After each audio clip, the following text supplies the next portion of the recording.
성경 말씀 마가복음 14장 32절로 42절까지 말씀 교독해 올리겠습니다. 그들이 겟세마네라고 하는 곳에 이름에 예수께서 제자들에게 이르시되 내가 기도할 동안에 너희는 여기 앉아 있으라 하시고 베드로와 야고보와 요한을 데리고 가실새 심히 놀라시며 슬퍼하사 말씀하시되 내 마음이 심히 고민하여 죽게 되었으니 너희는 여기 머물러 깨어 있으라 하시고 조금 나아가사 땅에 엎드려 될 수 있는 대로 이때가 자기에게서 지나가기를 구하여 이르시되 아빠 아버지여 아버지께는 모든 것이 가능하오니 이 잔을 내게서 옮기시옵소서.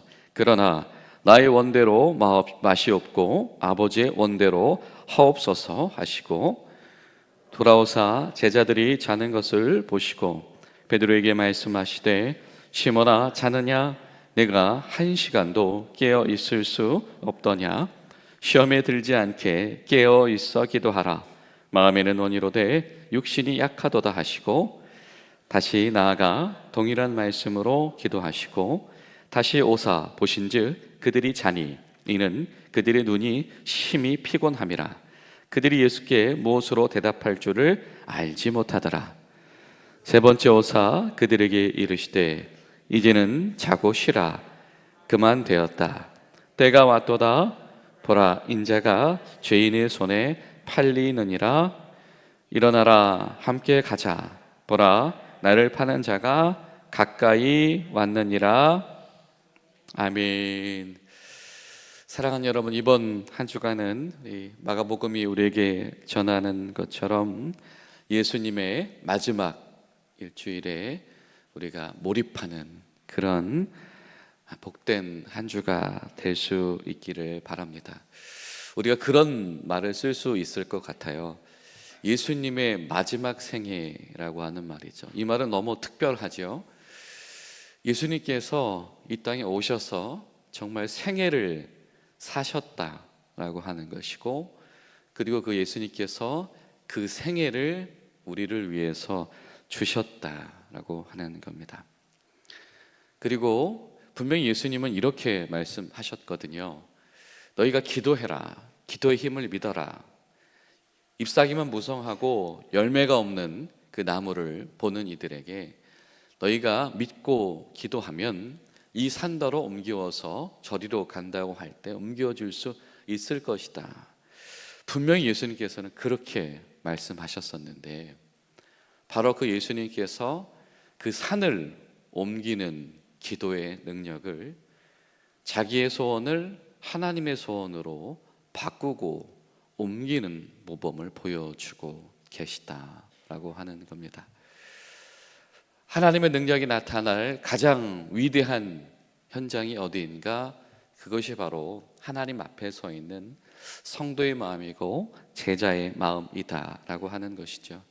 여러분, 오늘 하루 이번 한 주간 동안 우리 심령 가운데서 우리 생애 가운데 절대 바뀌어지지 않던 것, 단단한 바위섬 같고 단단한 바위산 같던 것들이 주님의 인도하심과 성령의 인도하심 가운데에서 완전히 옮겨지게 되어지고 바뀌어지게 되는 놀라운 은총이 임하게 되시기를 간절히 소망합니다.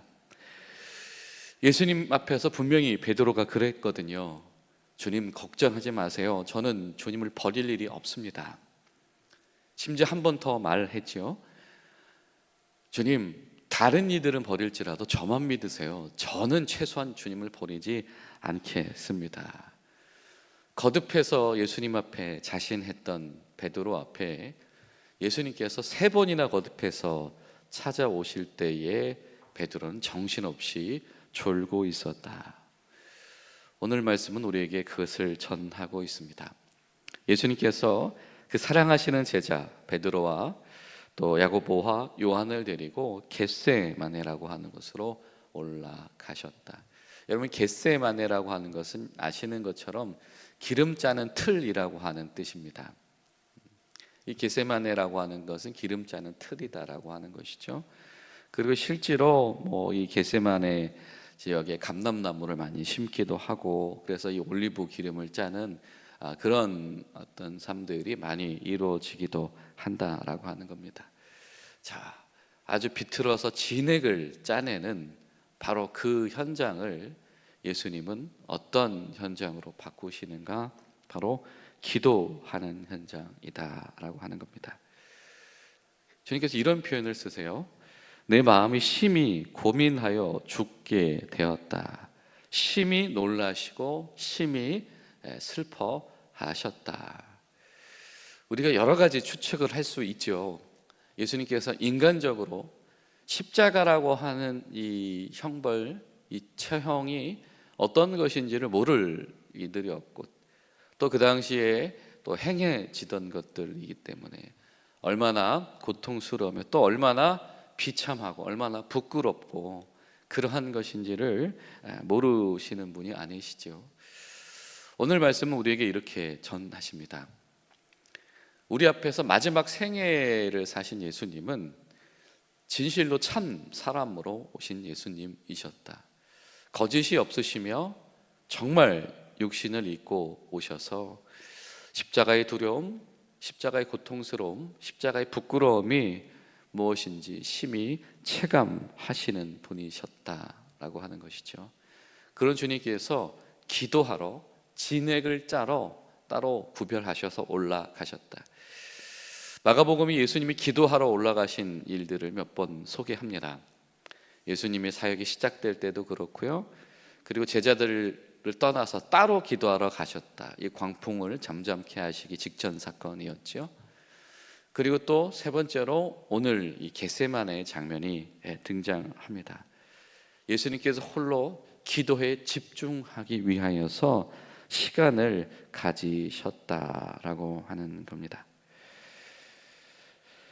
그래서 35절 말씀을 보면 이런 표현이 등장을 해요. 조금 나아가사 제자들에게 야, 너희들 나랑 같이 기도해 줬으면 좋겠어 말씀하신 예수님께서 조금 나아가사 땅에 엎드려 될 수 있는 대로, 땅에 엎드려서 될 수 있는 대로 하나님 이때가 바로 그때입니까? 라는 기도를 하기 시작하셨다라고 하는 겁니다. 예수님께서 기도하기 위하여서 따로 떨어지셨다.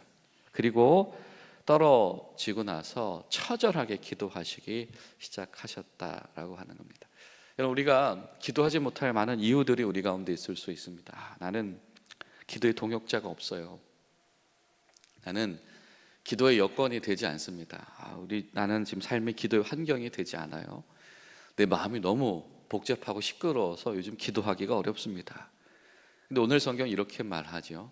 예수님께서 마음이 가장 시끄러운 그때에 따로 제자들과 함께 기도하러 장소를 구별하여 올라가셨고, 그러나 제자들이 같이 기도로 동역하는 어떤 분위기를 만들지 못할 때에 그 옆자리에서 잠시 떨어지셔서 홀로 기도하셨다.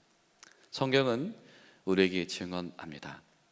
예수님께서 가신 그 길은 어떤 길이냐면, 우리가 기도할 여건이 안 된다고 기도하지 못할 이유를 찾고 있을 때 너희도 이렇게 기도해라, 너희도 이렇게 기도할 수 있다라고 하는 그 길을 보여주신 바로 그 발걸음이 바로 예수님께서 겟세마네로 향하신 발걸음이다라고 하는 것이죠.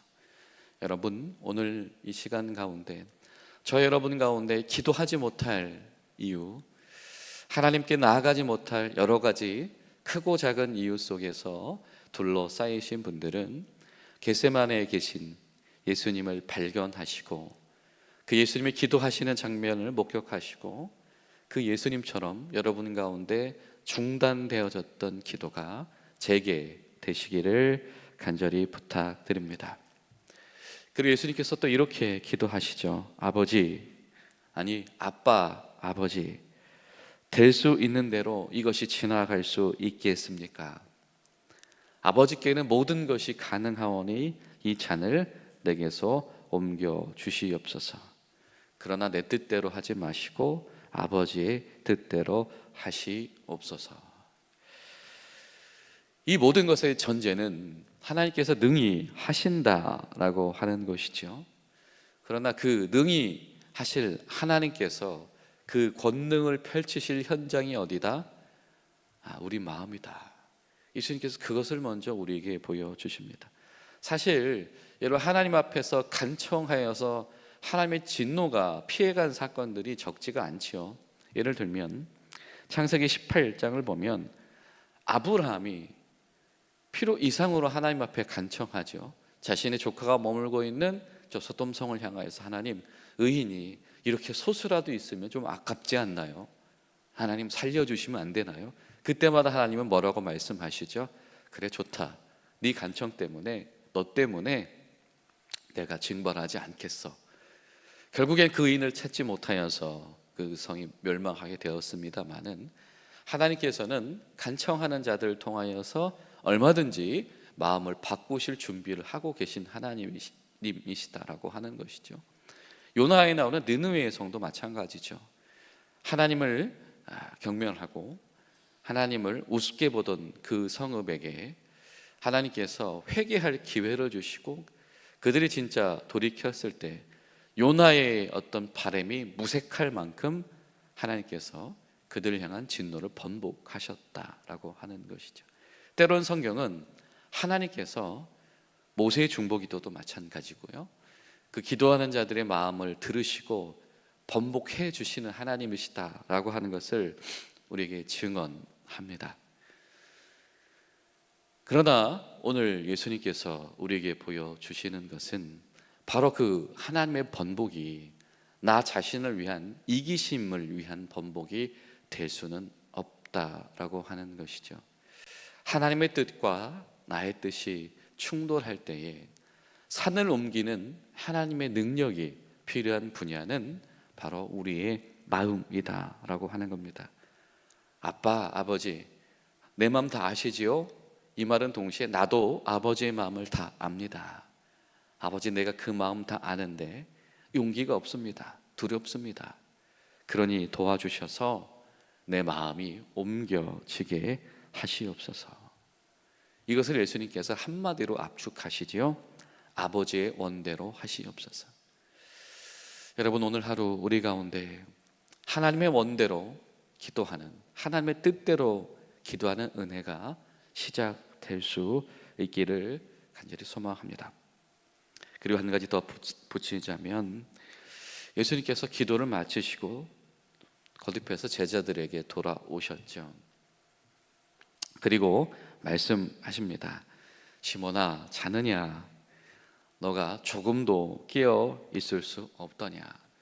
눈꺼풀이 무거웠던 것을 분명히 아시고, 그렇죠, 이해가 됩니다. 6월절 식사를 마치시고 이동하셨으니까 밤중에 기도하러 가셨겠죠.